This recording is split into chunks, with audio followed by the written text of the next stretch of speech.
sûr. Hop, alors, interview de Voilà, Jacques Bélanger, troisième partie. Donc voilà, on a dû faire une petite coupure. Tu étais en train de t'énerver sur le split de 2006. Euh, voilà. Tu veux qu'on reprenne la chronologie et revenir ensuite, ou tu veux finir Non, non, maintenant? non, ça va. Je me souviens très bien de l'état d'âme dans lequel j'étais au moment de relater l'incident. Et puis voilà, donc j'ai perdu patience. Et là, c'était ça que j'en étais à dire. Le comble, c'est que John a pris parti pour les deux autres qui foutaient rien, puis qui se foutaient de la gueule de John, à mon avis. Et puis, j'ai dit, John, tu as du culot aussi de vouloir prendre le parti de ces gens-là, alors que moi, j'essaie de défendre et défendre les intérêts du groupe. J'ai dit, on s'est rendu que c'est pas sérieux, on n'avance pas assez, on vient ici pour travailler, on travaille pas beaucoup. Et puis, je veux dire, toi, tu es prêt à endurer tout ça. Et John a fini par admettre que, je veux dire, ces gens-là, c'était pas agréable de travailler avec eux.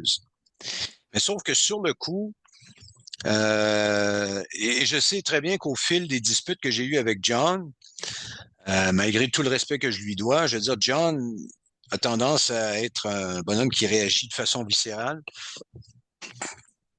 et il n'aimait pas que je lui dise ma façon de penser. Il voulait pas que je lui dise quoi faire, même si c'était pour son bien. Donc, il a continué justement à dire, écoute, garde, arrête de t'énerver, là. Je veux dire, on fait de la musique pour avoir du plaisir, etc. Je dis, oui, moi, je veux dire, moi, mon plaisir, là, je le prends dans le travail qu'on fait, qu'on accomplit et dans la progression, justement, du travail qu'on accomplit vers l'enregistrement de l'album qui va nous permettre, tout va débouler à partir de là. Là, on va avoir des contrats, des entrevues, des ci, des ça, voilà. Donc, le gros du travail est encore à accomplir, puis on n'avance pas assez vite. Ça fait 2 ans et demi qu'on travaille sur le même putain d'album et ça progresse pas assez. Et puis il a dit, écoute, garde, si t'es pas content, je veux dire, ben écoute, il va falloir que tu prennes sur toi. Et j'ai dit, OK, non, ben moi, je vais prendre sur moi en quittant, tout simplement. Et je lui avais écrit par la suite un long message lui indiquant qu'il avait manqué une bonne occasion de faire vraiment preuve de leadership et qu'il avait pris parti pour en fait, qu'il avait défendu le mauvais parti, en l'occurrence. Et écoute, d'après moi, c'est le temps qui a prouvé que j'avais raison. Hmm. Ok. Donc, on va repartir sur la chronologie, puisqu'on était à The Dark Command. Alors pour toi, il s'agissait de ton tout premier album, apparemment. Alors, comment est-ce que tu l'as vécu, que ce soit au niveau de l'enregistrement ou de sa sortie? Écoute, c'était une période de découverte extrême, d'abord de mes capacités vocales. C'était ma découverte aussi de l'enregistrement. J'avais fait quelques enregistrements auparavant, mais c'était jamais rien de sérieux. Donc, la confiance que Osmos Production avait dans Exciter à cette époque-là, pour moi, ça a été, je voyais pas ça comme un poids, mais je voyais ça comme euh, un une inspiration, si on veut, à vouloir me dépasser puis à donner un produit qui allait être de la meilleure qualité possible. J'ai appris beaucoup pendant ce temps-là, je veux dire, quant à la précision, parce que là, je veux dire, on est à l'époque où on enregistre, en fait, tous les albums que j'ai enregistrés avec Exciter l'ont été sur des rubans. Il n'était pas question d'utiliser d'électronique puis Hmm. des auto-tuners, puis du copy and paste pour reproduire. Il fallait tout faire, je veux dire, tout reproduire à la lettre. Et au début, je trouvais assez difficile de devoir reprendre quelque chose parce que en pratique, je m'entendais presque pas. Je veux dire, la musique était tellement forte quand on répétait ensemble qu'il pouvait m'arriver des fois d'être un petit peu trop sharp ou flat ou en tout cas pas être sur le ton comme tel ou sur la note. Et puis, bon, personne s'en apercevait. Tu sais. Quand j'ai commencé à enregistrer, là, je me disais, ben, il faut que ce soit parfait ou pas loin. C'est parce que sinon, il y a rien qui va me corriger. Donc, je l'ai appris un peu à la dure, hein, répéter, répéter, se concentrer sur ce qu'on a à faire et puis découvrir justement que, je veux dire, le chant, c'est un aspect beaucoup plus technique qu'on veut bien le laisser croire, surtout quand on travaille en studio. C'est ce qui m'a permis aussi de voir que John, il y a des choses qu'il admettait pendant les répétitions qu'il n'admettait plus parce que a passé toutes les séances d'enregistrement derrière la console à écouter les moindres syllabes que je pouvais chanter pour ensuite dire non, c'est pas ça que je veux. Mais là, je disais pourtant, c'est comme ça que je la chante depuis un an. Tu sais, je veux dire, oui, mais c'est pas ça que je veux. Alors, tu vas changer ça. Je veux que ce soit plus agressif, plus ci, plus ça, moins ça. Donc, ça a été une période, vraiment la période d'apprentissage du style John Ritchie et de ses attentes sur le plan vocal. Mais j'ai été encouragé beaucoup. Il y avait un dénommé Brian Sim qui épaulait Manfred Lidecker à la console. Brian Sim, c'est un bonhomme, c'est un musicien accompli, hyper technique, qui a fait partie de groupes progressifs, whatever, ici à Ottawa. C'est un génie modeste, si on veut, en matière de musique. C'est un excellent guitariste. Et puis, il est d'une humilité telle et d'une compréhension telle qu'il m'a été d'un secours énorme. C'est Manfred et Brian qui ont fait en sorte que j'ai pu produire justement la performance vocale que j'ai pu produire sur Dark Command. Grâce à leurs conseils, grâce à leur patience, justement, j'ai été en mesure de livrer, à mon avis, une performance qui était tout à fait acceptable. Donc, ça a été pour moi, ce premier enregistrement-là a été une période d'apprentissage énorme qui m'a fait évoluer beaucoup, qui m'a fait prendre conscience de mes capacités, qui m'a permis de développer mes techniques d'enregistrement.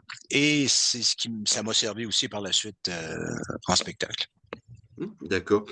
Alors, si on recontextualise un petit peu, du coup, voilà, bon, déjà, cet album, c'est vrai que ça fait longtemps que je ne l'avais pas écouté et je me suis régalé justement à me le repasser.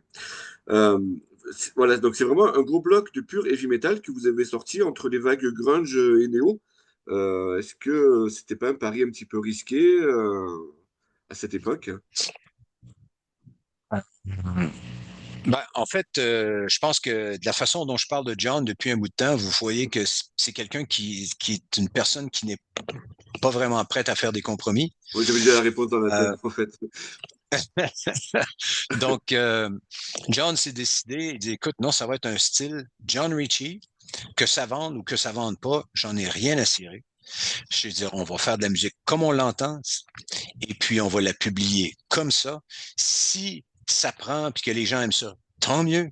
Si les gens n'aiment pas ça, tant pis. Euh, mais la réponse a été excellente. Tu vois, par exemple, dans la plupart des grands magazines européens, il y a toujours ce qu'on appelle, dans certains cas, le sound check. Donc, c'est tous les albums qui sont sortis dans le mois. On en choisit un certain nombre, on les écoute à plusieurs, puis on leur donne une cote.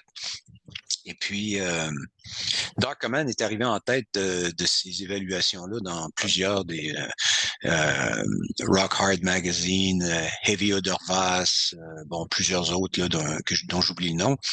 Et puis donc, samedi, ça a été très bien reçu comme album, justement parce que c'était une époque où même les bands thrash avaient commencé à changer leur style, à l'édulcorer peut-être un petit peu trop au goût des amateurs de thrash et de speed. Et on a été l'un des seuls bands justement à continuer à faire ce même style-là. C'est ce qui a fait justement que Dark Command en 97 est sorti du lot complètement. Et que je ne sais pas si c'est celui-là ou si c'est Blood of Tyrant. Tu dois savoir plus que moi là, la date de parution, l'année de parution de l'album Reload de Metallica. Reload, c'est 97. 97, donc c'est la même année.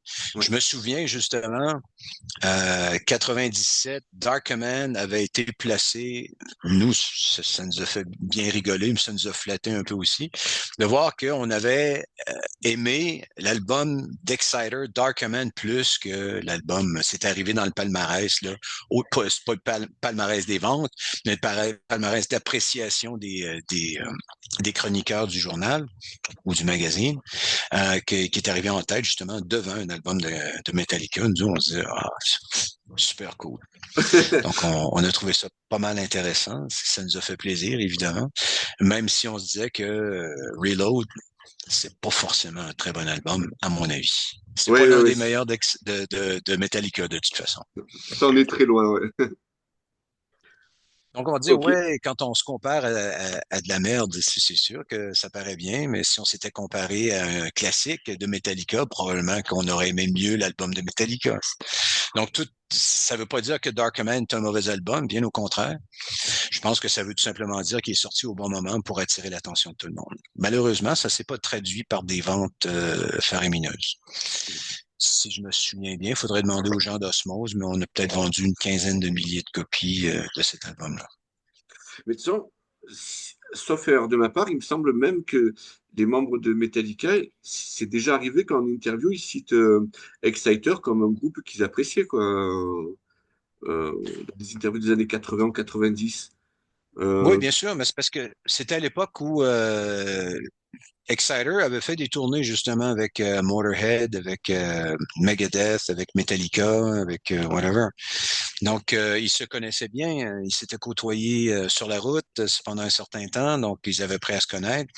Et je veux dire, ils se connaissent très bien. Moi, je me souviens quand il y a peut-être une quinzaine d'années, 10-15 ans, Megadeth était venu jouer à Montréal, on est allé les voir, puis John avait demandé justement à être reçu dans le backstage pour aller dire bonjour à messieurs Ellefson et Mustaine. Et puis Dave Mustaine a dit oui, oui, pas de problème. En fait, non, c'est même plus longtemps que ça parce que on venait juste de sortir Dark Command et John avait apporté une copie justement, puis Mustaine a dit ah, on va écouter l'album.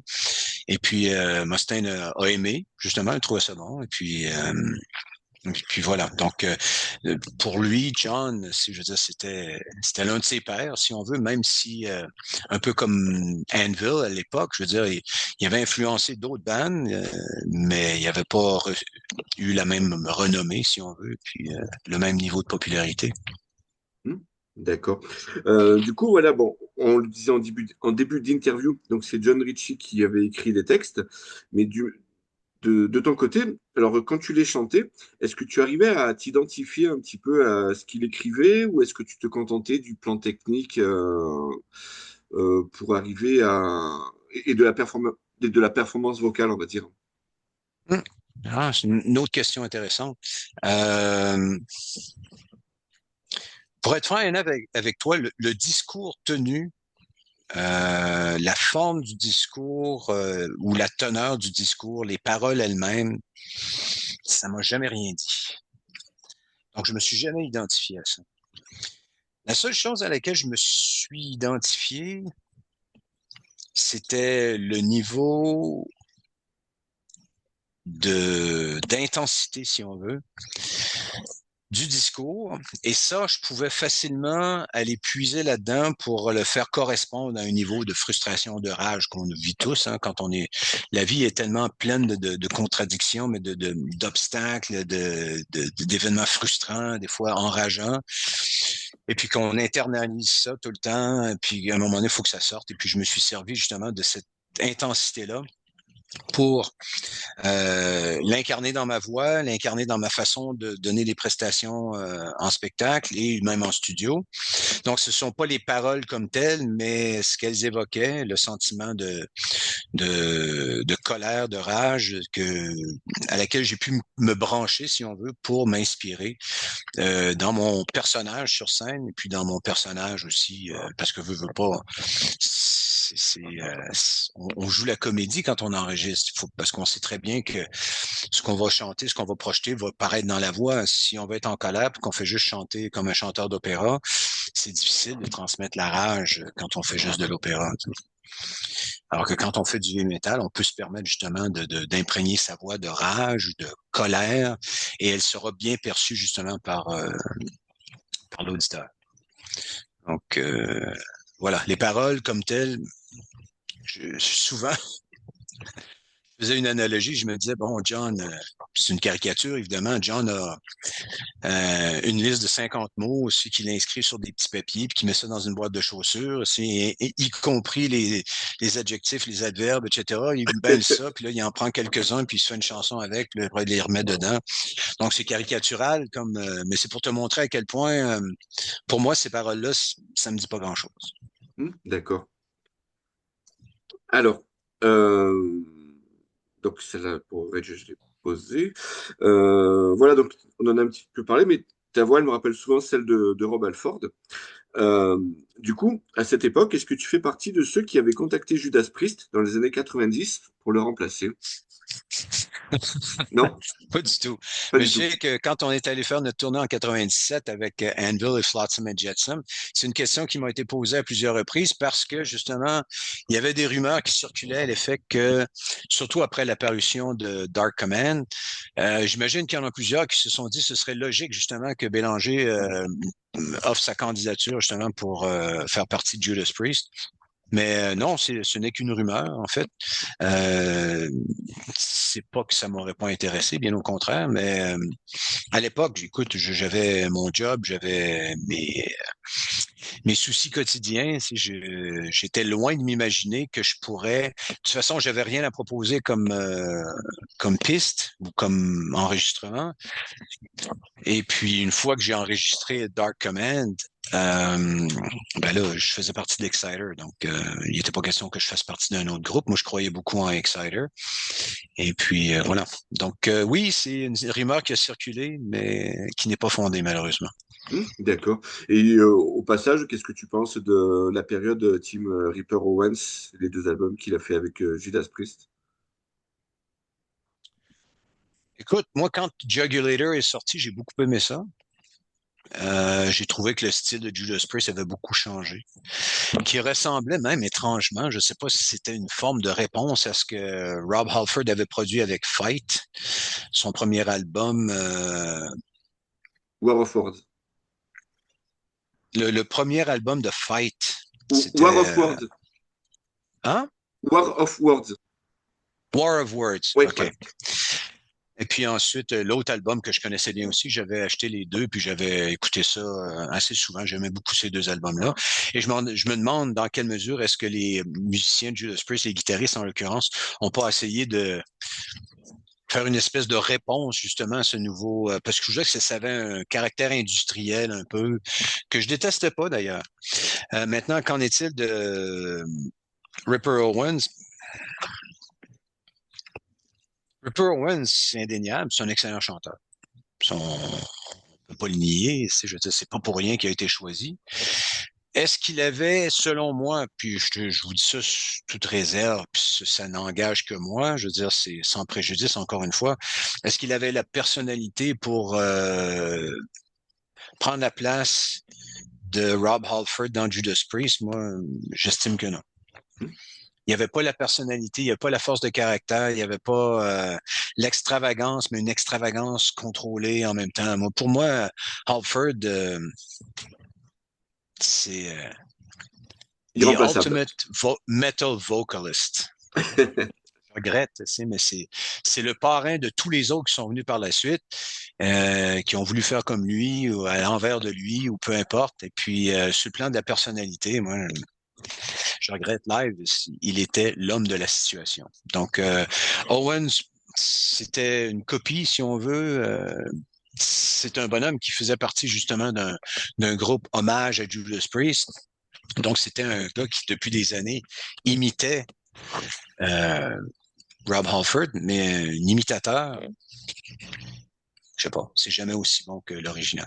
Hmm. D'accord. Alors justement, donc, bon, tout à l'heure, on parlait un peu de la comparaison de chant entre toi et Dan Biller. Donc à l'époque de Dark Command, je suis tombé sur une interview de John Ritchie qui disait qu'en fait, que Dan, il avait un style plus années 80, tandis que toi, tu avais un style années 90. Est-ce que tu vois ce qui... Voilà, j'ai trouvé ça un peu étrange comme propos. Qu'est-ce qu'il voulait dire selon toi? J'ai aucune idée. Puis je trouve ça étrange, tout comme toi, D'accord. Emmanuel. Oui, oui, moi, je comprends pas. Années 90, je veux dire, les années 80, c'était l'année où on a vu émerger je veux dire, des chanteurs comme Bruce Dickinson, justement, comme, tu sais, je veux dire, même les années 70, ceux qui ont influencé les Robert Plant, les Ian Gillan et compagnie, qui ont influencé ces chanteurs-là, qui dans les années 80, je veux dire, ont fini par Rob Halford, le style un peu l'introduction, par exemple, de quelque chose comme le falsetto. Pas le pas le falsetto, mais évidemment, mais l'espèce de trémolo dans la voix, tu sais, donc on fait le plutôt que juste faire une note.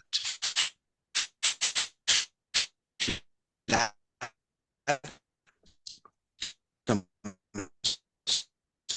Ah, il y en a pour qui c'est un sacrilège. J'ai vu après ça beaucoup.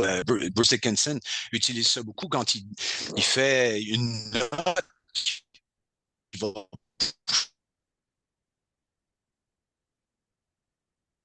ah merde.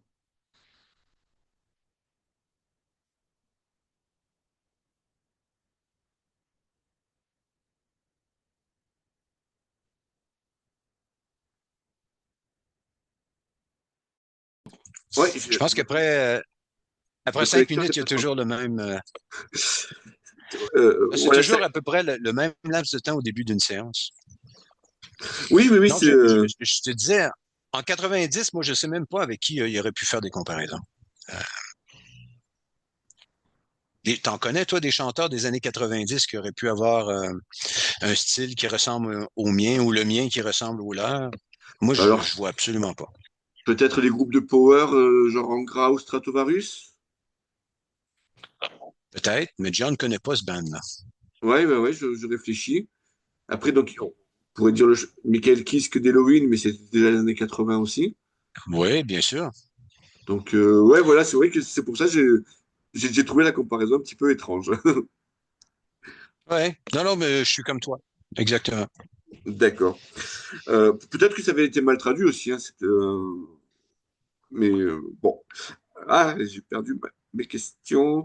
Touc, touc, touc. Ok.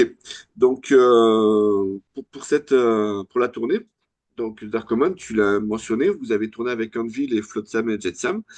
Euh, alors déjà, voilà, est-ce que tu peux nous toucher un mot sur cette tournée? Et ensuite, il semble qu'il y ait plusieurs dates qui étaient annulées en France et en Italie. Est-ce que tu te souviens des raisons? En France, si je me souviens bien, il y avait un spectacle qui était prévu pour Marseille, je pense.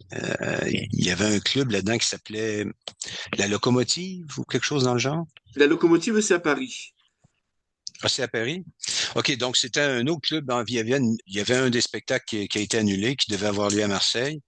D'accord? Ensuite, il y a un spectacle en toute fin de tournée à Rome et un autre à Barcelone qui ont été annulés aussi, probablement par manque de insuffisance là, dans la vente des billets.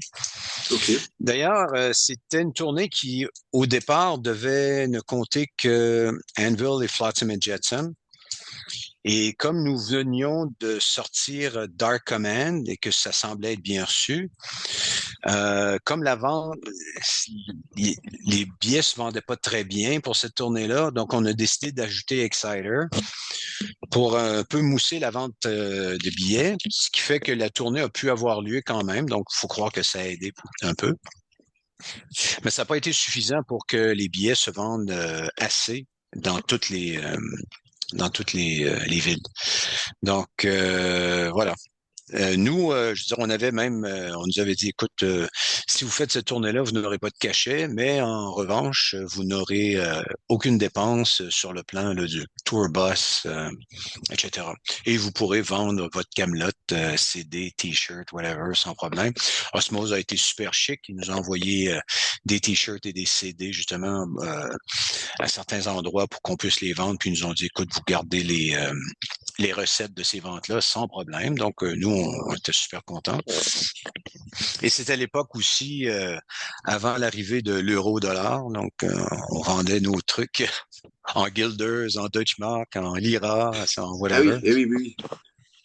Et puis, il a fallu tout convertir ça en revenant à la maison. C'est une tournée où ça a été un peu le désenchantement pour ma part. Euh, D'abord, je veux dire, on était sur un tour bus qui était à 2 étages, donc en dessous, c'est tout l'équipement, les amplis, etc., qui vont là. Et à l'étage, c'est les couchettes. quelques bancs en avant et puis des banquettes en arrière avec les chiottes juste à côté. Et puis, ce dont je me suis rendu compte, c'est que les gars d'Anvil, ils voulaient faire la fête jusqu'à 2, 3 heures, 4 heures du matin. Ils fumaient, whatever. Alors que moi, je me disais, non, ben, est-ce qu'il y a moyen de pas fumer sur l'autobus? C'est dans l'autobus, whatever.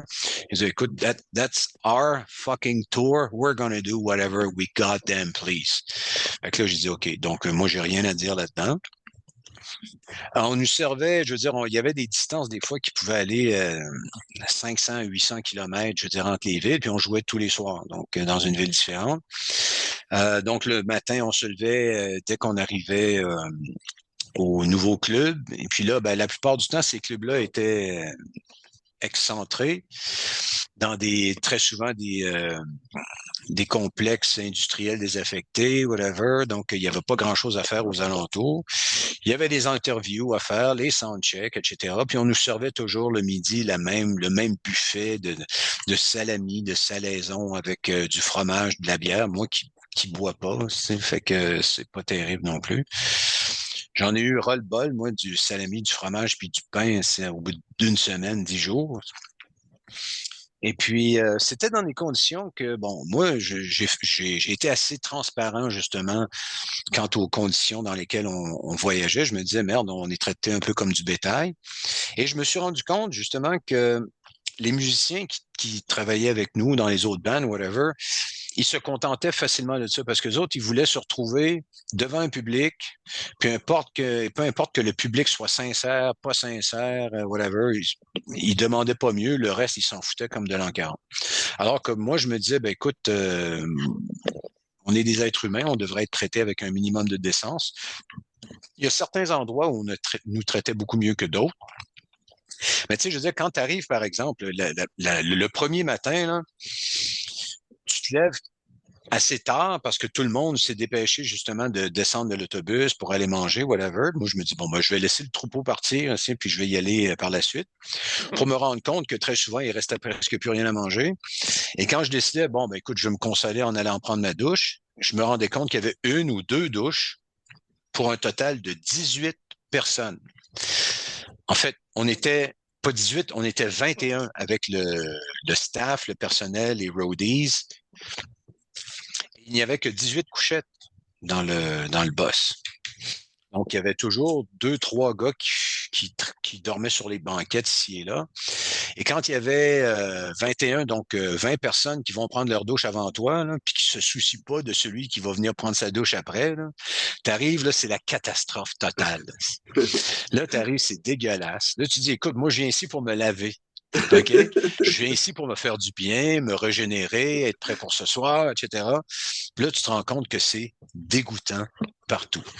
Et là, tu sais, je veux dire, c'est un peu la déconfiture. Tu sais, ça a été un peu la déconvenue. Et puis, j'ai été même content que les deux derniers spectacles soient annulés parce que là, ça nous a ramené à Amsterdam un peu plus tôt.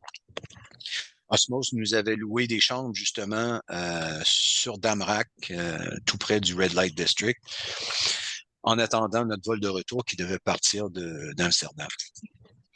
Donc, ça a été une espèce de désillusion pour moi, cette espèce de première tournée-là. Mais ça a été quand même un succès dans la mesure où on a donné de bons spectacles tous les soirs. Et que, voilà, on a fini par fraterniser un peu avec des bandes que j'écoutais. Anvil, j'ai toujours été un fan d'Anvil. Et puis Flotsam and Jetsam, que je connaissais aussi depuis les années 80, c'est puis que j'avais beaucoup aimé. Donc, j'ai appris à connaître des gens intéressants. J'ai rencontré des gens, je veux dire, sur place qui sont devenus des amis ou des correspondances, whatever. Et puis voilà. Donc, ça a été une expérience positive à certains égards et un peu moins à certains autres.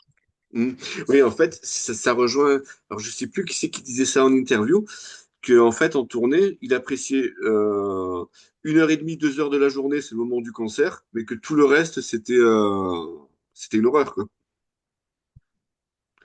Je te le fais pas dire. Je suis un peu de cet avis-là aussi. Je sais pas qui est-ce qui a dit ça. Je Je me pourrais rappelle, lui envoyer des félicitations. je, je me rappelle plus. Je vais essayer de voir si ça me revient, mais d'accord. Donc, il semblerait que tu aies quitté Exciter donc la première fois, donc c'était en 99-2000. Alors, apparemment, ça serait pour des désaccords avec le bassiste Mark Sharon. Alors, est-ce que c'est exact ou pas? Et est-ce que tu peux nous Non, plaire? Non? non.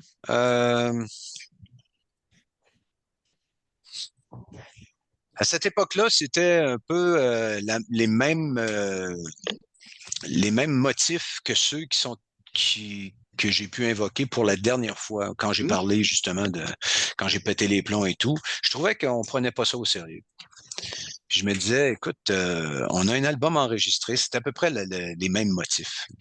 Le désaccord peut-être avec Marc Charon a été plus marqué, mais ça, je pourrais pas, je me souviens pas de ça. Je pourrais pas dire non. Je pense que le principal, je veux dire, le conflit était principalement entre John et moi. Et puis, à ce moment-là, moi, je veux dire, c'était à John que je disais, arrivederci, on se reverra peut-être en enfer, mais bon, pour l'instant, moi, je prends mes clics et mes claques. La deuxième fois que je suis parti, ça c'était en 2002, je pense, 2001-2002. Cette fois-là, on était revenu justement, on avait eu une discussion parce que c'est en 2000, parce qu'on était revenu du Bang Your Head Festival en 2000, puis il y avait plusieurs compagnies de disques qui nous avaient approchés, qui avaient beaucoup aimé le spectacle, qui aimaient la musique, qui aimaient Darkman et qui aimaient Blood of Tyrant, qui nous ont dit, écoute, si vous voulez, imagine, c'est le genre de choses que tu fais pas offrir souvent. Les compagnies de disques, deux, trois compagnies de disques qui viennent te voir dans le beer tent du festival, te dire, voilà ma carte, si vous voulez signer avec nous, ça va nous faire plaisir. Et puis, à un moment donné, on a discuté avec John quand on est revenu et on lui a dit, écoute, peut-être, je sais pas moi, Century Media, Metal Massacre, je sais pas toi, euh, les, les autres compagnies de disques qui ont des antennes en Europe mais qui sont basées aux États-Unis. Bref, tout ça pour dire que on devrait peut-être discuter avec ces gens-là. John a dit non, non, non, non, on doit être fidèle à Osmose. Je dis oui, mais, Osmose, on va honorer notre contrat, mais peut-être ça ne nous empêche pas de, peut-être si on peut traiter avec d'autres compagnies qui pourraient nous donner de meilleurs moyens, une plus grande visibilité, etc., whatever. Plus, ça l'a répilé. En plus, j'avais eu le malheur sur Blood of Tyrant de faire quelques harmonies, d'enregistrer quelques harmonies vocales à certains endroits, rien de très, très spécial ou qui ressortait tant que ça. Et puis il m'a dit, OK, à l'avenir, là, c'est fini. Tu vas chanter comme Dan Beeler. Le prochain album, il n'y aura qu'une seule piste de voix et tu vas chanter comme Dan Beeler. That's it. Et là, j'ai dit, all right. Tu veux que je fasse ce que tu veux? Je peux marcher dans cette combine-là sans problème. Mais que tu me dises que je dois devenir une émule de Dan Beeler, ben, appelle Dan, demande-lui de revenir dans le band, mais moi, tu ne me reverras plus. Oui, Donc, ça a été l'origine du deuxième conflit qui a mené à mon départ, mon deuxième départ d'Exciter. d'accord. Et du coup, donc, bon, après le premier départ, donc tu étais vite revenu donc, pour sortir l'album Blood of Tyrants. Donc, du coup, il y avait eu des négociations ou bien tu avais changé Non, ben d'avis? c'est un peu. Non, c'est ce que je te racontais un petit peu très brièvement. En fait, en entrefilet, ils ont essayé de travailler avec un autre chanteur qui était un Oui, bon chanteur, mais qui n'était pas un chanteur pour oui, oui. Exciter. Donc, ça n'a pas pris de temps. Je sais que cette première fois-là, c'est John qui m'a rappelé au travail pour me demander si j'étais prêt à revenir parce qu'il dit, écoute, on a du matériel prêt, celui pour Blood of Tyrant. Ils ont dit, écoute, on n'a personne qui est capable de chanter ce matériel-là correctement. Et on veut sortir l'album et puis on se demandait si tu voudrais revenir. Donc John était dans d'assez bonnes dispositions. Il avait réussi à se remettre de sa première déception puis de sa première dispute avec moi, la première grande dispute officielle qui a mené à un départ. Et puis donc, on n'a pas eu besoin de négocier. Moi, ça m'a fait plaisir de revenir. Jamais joué avec Exciter. D'accord. Donc, ça n'a jamais été un problème. Ok, je te propose qu'on fasse une nouvelle coupure. On arrive à la fin de cette troisième session. et je te renvoie un lien dans 5 minutes. OK, bon, je parle trop. Ben, tant mieux, tant mieux. Parfait. Hop, Donc, je vais juste en profiter pour aller au petit coin pendant ce temps-là. ok. À tout de suite.